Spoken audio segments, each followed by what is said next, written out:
आपल्यासोबत ज्योती वाघमारे त्यांच्याशी आपण बातचीत या ठिकाणी करणार आहोत. म्हणजे काय सांगा तुम्हाला राज्यसभेची उमेदवारी आता जाहीर झाली आहे, काय सांगा? विश्वास बसत नाहीये आज सुद्धा. कुठलाच राजकारणाचा वारसा नाहीये. काबाड कष्ट करणाऱ्या गोरगरीब आईबापाची पोरगी आहे. आजपर्यंत ऐकलं होतं राजकारणात मोठ्या आडनावाची माणसं मोठी होतात, पण एकनाथजी शिंदे साहेबांसारखा सर्वसामान्य कार्यकर्त्यांना न्याय देणारा नेता असेल तर ये भी हो सकता है. मला वाटतं 8 मार्च महिला दिन येतोय. महिला दिनाची भेट आहे.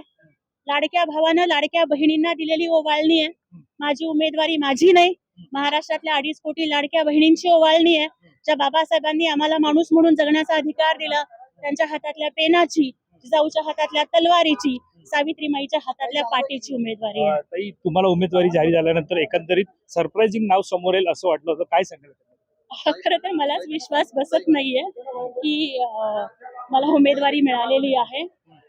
पण मला वाटतं की एकनाथजी शिंदे साहेबांच्या सारखं नेतृत्व जे हिंदू हृदय सम्राट बाळासाहेब ठाकरेंच्या वारशावर चालतं, की बाळासाहेबांनी कधी जाती धर्माचा विचार नाही केला.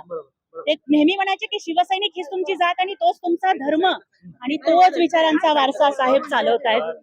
राज्यसभेमध्ये राऊत पण असणार आहेत, मात्र ज्योती वाघमारे म्हटलं की प्रत्येक वक्तव्याला, राऊतांच्या प्रत्येक वक्तव्याला उत्तर होतं. मात्र हा सामना आता थेट राज्यसभेत पाहायला मिळणार. खरं तर सामना हा विचारधारा असणाऱ्यांशी करायचा असतो, पाठीचा कणा असणाऱ्यांशी करायचा असतो.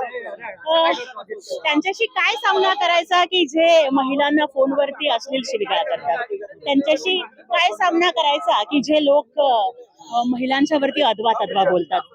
दादा, माझ्यासारख्या जर कुठलाही, म्हणजे माझ्या 50 पिढ्याच्या आधी, म्हणजे माझे आजोबा चप्पल शिवायचे, माझा बाप काबाड कष्ट करायचा, आणि अशा कुठलाही वारसा नसलेल्या महिलेला जर ही उमेदवारी मिळालेली असेल तर ती अशी कुणावरती टीका टिप्पणी करायला मी वाया नाही घालवणार.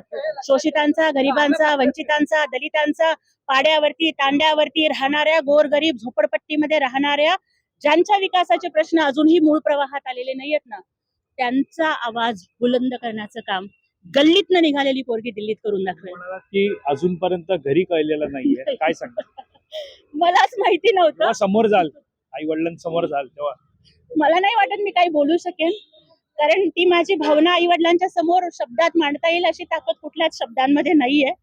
कदाचित मी रडेन, पण मला वाटतं की झोपडपट्टीमध्ये राहणाऱ्या एका आईबापांनी काबाड कष्ट करून आपल्या पोरीला शिकवलं, आणि त्या पोरीला जर आज एवढी मोठी संधी मिळत असेल तर हा न्याय मला नाही तर माझ्या आई वडिलांच्या संघर्षाला मिळालेला न्याय असं मला वाटतं. धन्यवाद आमच्याशी बातचीत केल्याबद्दल. कॅमेरा पर्सन अजित सह, मी वैभव पाटील, मुंबई.